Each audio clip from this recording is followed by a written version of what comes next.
even si Yusek Lopez expressed noon no, na she's scared for her life. So it will be a relief for the employees of the Office of the Vice President. And well, so far, dahan-dahan naman na bumabalik yung mga tao sa trabaho, except for Yusek Lopez, kasi meron siyang parang 3 weeks na sinabi ng doktor na kailangan niya, meron ata siyang PTSD, post-traumatic stress na disorder. So, hanggang ngayon, hindi siya makakabalik ng trabaho. But even then, nag-file na siya ng indefinite leave sa Office of the Vice President. But I'm sure it will be a relief to them because every week sila noon nag-express sa akin na bakit ganito yung buhay namin, bakit ganito yung ginagawa sa amin, bakit ganito yung pakiramdam namin para kaming mga fugitives, para kaming mga convicts. So ngayon, meron silang somewhat peace of mind. Ma'am, si Ma'am Gina Acosta, kamusta na po? Makakabalik na po ba siya sa trabaho? Si Ma'am Gina Acosta, nakatira siya sa kanyang kaibigan. Ayaw niyang umuwi sa kanyang inuupahan na condominium unit kasi meron din siya pang takot na baka bigla siyang hablutin o ilain sa gabi, mga ganun na mga fears.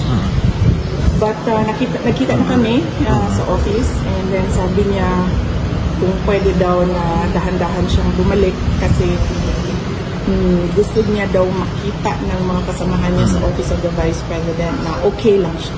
Okay. Ma'am, may 2 impeachment cases na ipinasa sa Congress, ma'am, against you po. What's your comment, ma'am? Yes. Well, I welcome that finally na-file na yung impeachment case na sinasabi nilang i-file nila since last year pa. So, okay din yung impeachment case dahil ako lang yung ang tinitira doon. Ako lang ang iniimbestigahan nun.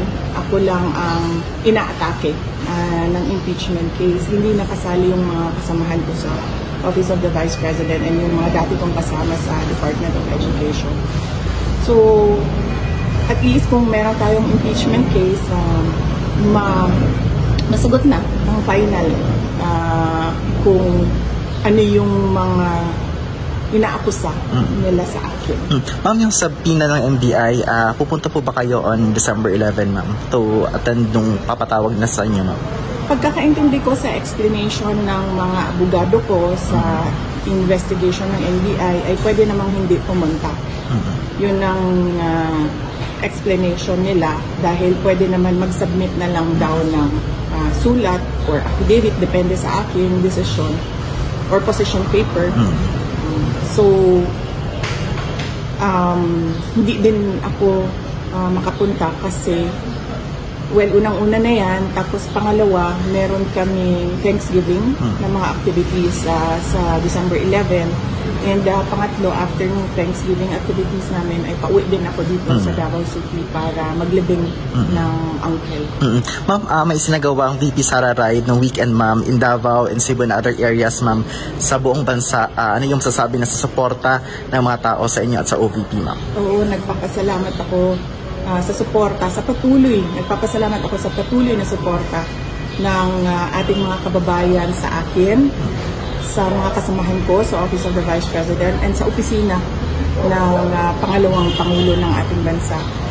Malaki yung nagpapalakas ng loob namin at malaki yung tulong ng suporta nila sa nararamdaman namin na pagmamahal mula sa ating mga kababayan.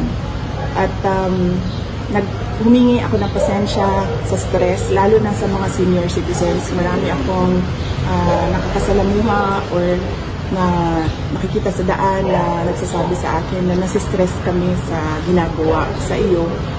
Humihingi ako ng pasensya sa kanila na hindi ko rin naman gusto na umabot ng ganito, pero meron talagang panahon sa buhay ng isang politiko na merong mga pinagdadaanan. Kaya humingi ako ng pasensya, lalong-lalo na sa mga senior citizens, sa stress that I caused them.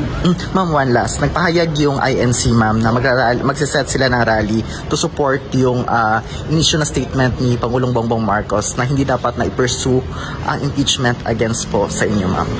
Anong sasabi niyo sa pahayag ng INC, ma'am? Yes, oo. Naiintindihan ko yon na gusto ng INC ng kapayapaan sa ating bansa dahil alam nila kapag merong kapayapaan, susunod din yung kaunlaran ng ating bansa. Kaya naiintindihan ko yung pagsuporta nila sa opisina ng ating Pangulo, sa opisina ng Office of the Vice President kasi yun din naman ang gusto ng lahat ng mga kababayan natin na merong kapayapaan at merong tuloy-tuloy na kaunlaran sa ating bansa. At huwag kalimutang mag-like and share sa mga YouTube channel. Alon palagi kayo updating sa aking mga upload.